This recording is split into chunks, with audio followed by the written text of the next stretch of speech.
Assalamualaikum warahmatullahi wabarakatuh. Perkenalkan, saya Sofiana Eka Nursa Fitri, mahasiswa dari Universitas Muhammadiyah Kudus. Di sini saya akan menyampaikan presentasi mengenai asuhan keperawatan anak dengan retardasi mental. Langsung saja ke materinya.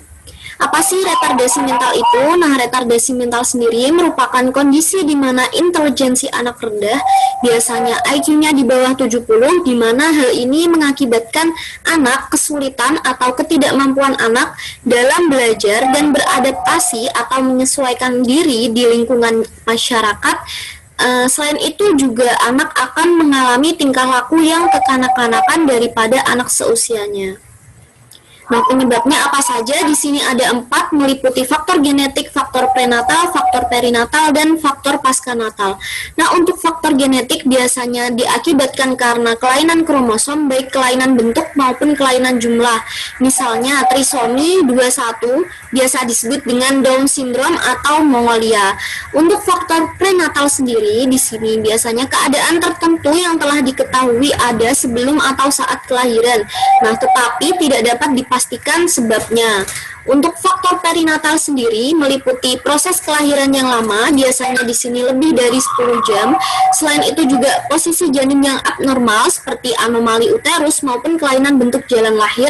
Selain itu juga ada kecelakaan waktu lahir dan distres fatal. Nah, untuk faktor paskanatal sendiri meliputi infeksi seperti meningitis atau ensefalitis, kemudian ada tumor otak dan trauma kapitis, kemudian ada kelainan tulang tengkorak, kelainan endokrin dan metabolik, serta keracunan pada otak.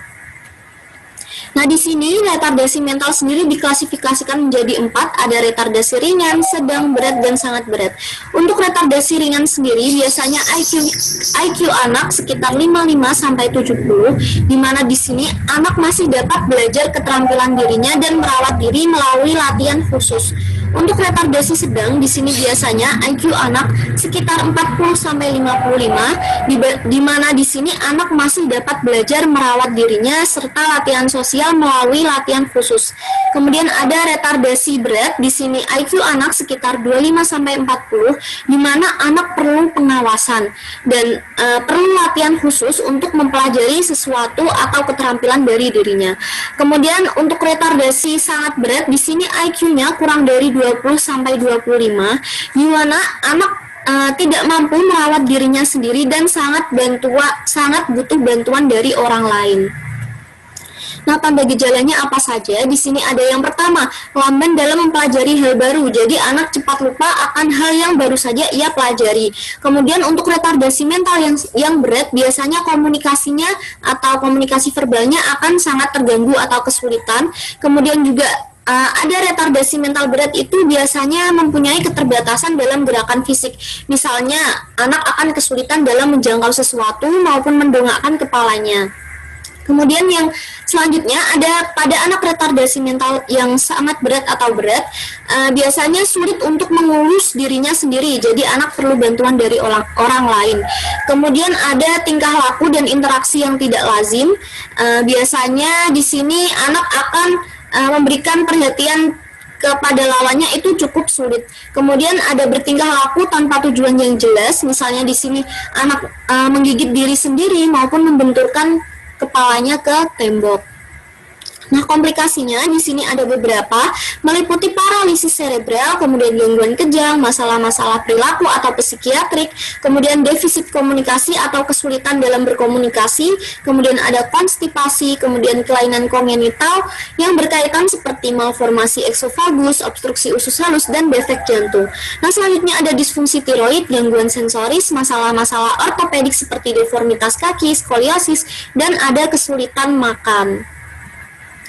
Untuk pemeriksaan penunjang yang dapat dilakukan meliputi uji intelijensi standar, kemudian uji perkembangan seperti Danver 2. Di sini dapat mengetahui perkembangan anak tersebut menyimpang atau tidak sesuai dengan usia yang sedang usia anak tersebut. Kemudian ada pengukuran fungsi adaptif, kemudian ada pemeriksaan kromosom karena kemungkinan dijumpai kelainan bentuk kromosom maupun jumlah kromosom.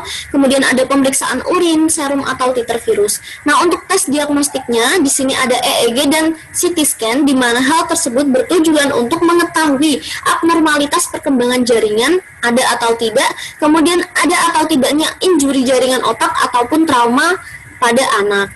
Nah, kemudian ada penata laksanaan. Di sini ada perawatan umum dan terapi medikamentosa. Nah, untuk perawatan umum sendiri, di sini ada meningkatkan kesehatan dengan memberikan gizi yang baik. Jadi, gizi anak harus terpenuhi. Kemudian ada memberikan perlindungan terhadap penyakit. Di sini dilakukan imunisasi yang lengkap pada anak. Kemudian ada mendeteksi penyakit sedini mungkin, diagnosis dini PKU dan hipotiroid jika ada. Kemudian ada koreksi defek sensoris, dan kemudian dilakukan stimulasi dini berupa stimulasi sensoris dan terapi wicara. Untuk terapi medikamentosanya, di sini ada pemberian neutropik, biasanya vitamin masih tergolong kontroversial. Kemudian ada pemberian psikotropik, diberikan jika ditemukan komorbiditas spesifik. Misalnya di sini ada perkembangan pervasif seperti autisme, selain itu juga ada kelainan tik, gerakan stereotipik, dan skizofrenia. Untuk diagnosanya, di sini saya mengambil 5 diagnosa, langsung saja kita bahas dengan intervensinya. Nah, untuk yang pertama, diagnosa gangguan pertumbuhan dan perkembangan. Hasil yang diharapkan di mana anak dapat bermain secara kelompok, kemudian mengembangkan persahabatan, kemudian anak dapat menunjukkan kreativitas dan kemampuannya pada tingkat mampu di sekolah. Untuk intervensinya, di sini ada monitor interaksi keluarga, dukung anak untuk berinteraksi dengan teman sebayanya. Kemudian kita mengajarkan orang tua mengenai tingkat perkembangan normal anak, di mana pada anak seusianya itu perkembangan normalnya seperti apa. Kemudian kita konsultasikan dengan keluarga dalam rangka kita mendapatkan informasi mengenai kondisi anak tersebut. Kemudian yang kedua ada gangguan komunikasi verbal berhubungan dengan kelainan fungsi. Nah, hasil yang diharapkan di mana anak dapat menggunakan bahasa secara lisan, kemudian mengenali pesan yang diterima, kemudian juga anak dapat bertukar pesan atau berkomunikasi dengan lawannya secara akurat. Kemudian untuk intervensinya, di sini dilakukan monitor perilaku terlebih dahulu, kemudian diberikan latihan orientasi dengan cara biasanya kita melatih anak untuk mengenal informasi pribadinya sendiri. Kemudian kita menunjukkan ketertarikan kepada anak, kemudian selanjutnya memberikan kesempatan untuk mengingat kejadian yang baru saja terjadi. Nah, untuk diagnosa yang ketiga, di sini ada resiko cedera berhubungan dengan perilaku agresif. Nah, di sini yang diharapkan yaitu aktivitas yang sesuai untuk tingkat usia perkembangan anak. Kemudian kita mencegah strategi untuk jatuh, kemudian juga mencegah kecelakaan bermain. Selain itu juga kita harus menyurvei area bermain atau outdoor yang tepat. Untuk intervensinya, diberikan intervensi dengan mengidentifikasi kebutuhan keamanan anak sesuai riwayat masa lalu dan fungsi fisik dari si anak. Kemudian kita meletakkan benda-benda yang dekat dengan jangkauan anak atau mudah dijangkau anak. Selain itu juga mengedukasi individu dan kelompok yang beresiko tinggi terhadap bahan berbahaya. Selain itu kita dapat memodifikasi lingkungan sehingga meminimalkan bahaya yang ada. Untuk selanjutnya, diagnosa yang keempat, kita mengambil gangguan interaksi sosial berhubungan dengan kesulitan berbicara atau kesulitan adaptasi sosial. Di sini diharapkan anak bekerja sama dengan orang lain dan terlibat dengan orang lain. Nah, intervensi yang diberikan di sini identifikasi keterampilan sosial yang spesifik yang akan menjadi fokus dari latihan. Nah, selain itu juga kita membantu anak bermain peran, mengajarkan orang tua mengenai tingkat perkembangannya secara normal sesuai usia anak. Kemudian juga kita mendiskusikan aktivitas bermain bersama keluarga.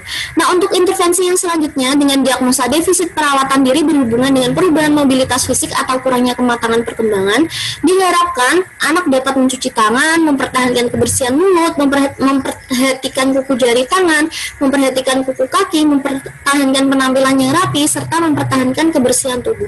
Intervensi yang dapat diberikan meliputi monitor kebersihan kuku sesuai dengan kemampuan merawat diri anak.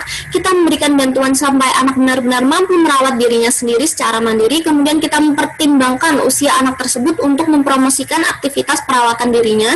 Kemudian kita juga perlu dukungan dari orang tua si anak. Nah, sekian presentasi dari saya mengenai asuhan keperawatan anak dengan retardasi mental. Saya pamit undur diri. Wassalamualaikum warahmatullahi wabarakatuh.